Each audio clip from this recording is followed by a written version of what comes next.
આકાશવાણી ભુજ સમાચાર આરતી ભટ્ટ વાંચે છે. નમસ્કાર. મુખ્યમંત્રી ભૂપેન્દ્ર પટેલે રાજ્યમાં પ્રવાસનને વધુ વેગ આપવા 44 પ્રવાસન સ્થળોના માર્ગોની સુધારણા માટે 2269 કરોડ રૂપિયા મંજૂર કર્યા છે. આ પ્રવાસન સ્થળોના કુલ 58 માર્ગોના નવીનીકરણ તેમજ માર્ગો પહોળા કરવાની કામગીરી કરાશે. આ 58 માર્ગોની સુધારણાથી પ્રવાસીઓને ઉત્કૃષ્ટ અને વધુ કાર્યક્ષમ રોડ નેટવર્ક મળશે. દરમિયાન મુખ્યમંત્રી ભૂપેન્દ્ર પટેલે સાંકડા પુલ માળખાને પહોળા કરવા 467 કરોડ 50 લાખ રૂપિયા ફાળવ્યા છે. આ ઉપરાંત ઔદ્યોગિક અને કોરી વિસ્તારને જોડતા 29 માર્ગોના નવીનીકરણ અને પહોળાઈ વધારવા 190 કરોડ રૂપિયા મંજૂર કર્યા છે. રાજ્ય ચૂંટણી પંચ દ્વારા સ્થાનિક સ્વરાજ્ય સંસ્થાઓની ચૂંટણીની જાહેરાત કરાઈ છે. આ અંગે સાંભળીએ અહેવાલ. રાજ્ય ચૂંટણી પંચે સ્થાનિક સ્વરાજ્ય સંસ્થાઓની ચૂંટણી માટેની તારીખો જાહેર કરી છે. જે મુજબ 1 મહાનગરપાલિકા અને 66 નગરપાલિકાઓ, 3 તાલુકા પંચાયતોની સામાન્ય ચૂંટણી તથા 2 નગરપાલિકાઓની મધ્ય સત્ર ચૂંટણી માટેનું મતદાન આગામી 16મી ફેબ્રુઆરીએ યોજાશે, જ્યારે 18મી ફેબ્રુઆરીએ મતગણતરી હાથ ધરાશે. આ ઉપરાંત સ્થાનિક સ્વરાજ્ય સંસ્થાઓની પ્રસંગોપાત ખાલી પડેલી મહાનગરપાલિકાઓની 3 બેઠકો, નગરપાલિકાઓની 21 બેઠકો, જિલ્લા પંચાયતોની 9 બેઠકો તથા તાલુકા પંચાયતોની 91 બેઠકો પેટા ચૂંટણી આ સાથે યોજાશે. રાજ્ય ચૂંટણી પંચના કમિશનર એસ મુરલી કૃષ્ણાએ ચૂંટણી કાર્યક્રમ જાહેર કરતા આ મુજબ જણાવ્યું. જાહેરનામા પ્રસિદ્ધ કરવાની તારીખ 27/1/25. ઉમેદવારી પત્રો ભરવા માટેની છેલ્લી તારીખ 1/2/2025. ઉમેદવારી પત્રો ચકાસણી માટેની તારીખ 3/2/2025. ઉમેદવારી પાછી ખેંચી લેવા માટે છેલ્લી તારીખ 4/2/2025. મતદાનની તારીખ 16/2/2025 રવિવારે સવારે 7 વાગ્યાથી સાંજે 6 વાગ્યા સુધી. પુનઃ મતદાનની જરૂર હોય તો 17/2/2025. મતગણતરી તારીખ 18/2/2025. ચૂંટણી પ્રક્રિયા પૂર્ણ થવાની તારીખ 21/2/2025.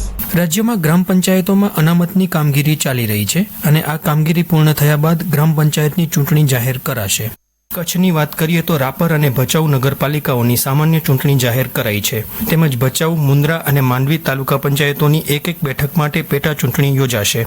ચૂંટણી કાર્યક્રમ જાહેર થવાની સાથે જ સ્થાનિક સ્વરાજ્યની ચૂંટણી હેઠળના વિસ્તારોમાં આદર્શ આચાર સંહિતા લાગુ થઈ ગઈ છે. અશરફ નથવાણી, આકાશવાણી સમાચાર, ભુજ. કચ્છમાં પ્રાકૃતિક ખેતીનો વ્યાપ વધે અને મહત્તમ ખેડૂતો પ્રાકૃતિક ખેતી સાથે જોડાય તે હેતુથી જિલ્લા કલેક્ટર અમિત અરોરાના અધ્યક્ષસ્થાને માસિક સમીક્ષા બેઠકનું આયોજન કરવામાં આવ્યું હતું. શ્રી અરોરાએ ખેડૂતોને પ્રાકૃતિક કૃષિના લાભ સમજાવીને પ્રાકૃતિક પેદાશોના વાવેતર સાથે જ તેના વેચાણ માટે જરૂરી માળખાકીય સુવિધાઓ વિકસાવવા અંગે સૂચન કર્યું હતું. તેમણે રાષ્ટ્રીય કક્ષાના ધારાધોરણ મુજબના સ્ટોરેજ યુનિટની સ્થાપના, પ્રોસેસિંગ પ્લાન્ટ, એફપીઓ અને નાબાર્ડ જેવી સંસ્થાઓ સાથેના સંકલનથી વિવિધ સુવિધાઓનો વિકાસ અને જીવામૃત માટે ગૌશાળાઓને જોડવા જેવી બાબતો ઉપર ભાર મૂક્યો હતો. બેઠકમાં આત્મા પ્રોજેક્ટ ડાયરેક્ટર પીકે તલાટી દ્વારા પ્રાકૃતિક કૃષિનો વ્યાપ વધારવા માટે કરવામાં આવી રહેલા વિવિધ પ્રયાસો અંગે માહિતી આપવામાં આવી હતી. કચ્છમાં હાલ 46,000થી વધારે ખેડૂતો નાના મોટા પાયે પ્રાકૃતિક કૃષિ કરી રહ્યા હોવાનું પણ તેમણે જણાવ્યું હતું. રાજ્યપાલ આચાર્ય દેવવ્રત આજે કચ્છ જિલ્લાની મુલાકાતે આવી રહ્યા છે. તેઓ આજે સવારે 11 વાગ્યે અંજાર તાલુકાના ચાંદ્રાણી ખાતે શ્રી સ્વામિનારાયણ વૈદિક ગુરુકુલમ ચાંદ્રાણીના ખાતમુહૂર્ત તેમજ શિલાન્યાસ કાર્યક્રમમાં હાજરી આપશે.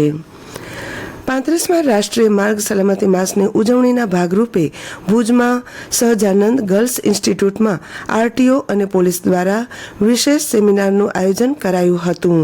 આ સેમિનારનો મુખ્ય હેતુ માર્ગ સલામતી અંગે જાગૃતિ ફેલાવવાનો અને યુવાનોને સલામત ટ્રાફિકની જરૂરિયાત અંગે સમજાવવાનો હતો. સેમિનારમાં સંસ્થાના 250 કરતાં વધુ વિદ્યાર્થીનીઓએ ભાગ લીધો અને માર્ગ સલામતી સંબંધિત તમામ મહત્વપૂર્ણ માહિતી મેળવી હતી. આ સાથે સમાચાર બુલેટિન પૂરું થયું. નમસ્કાર.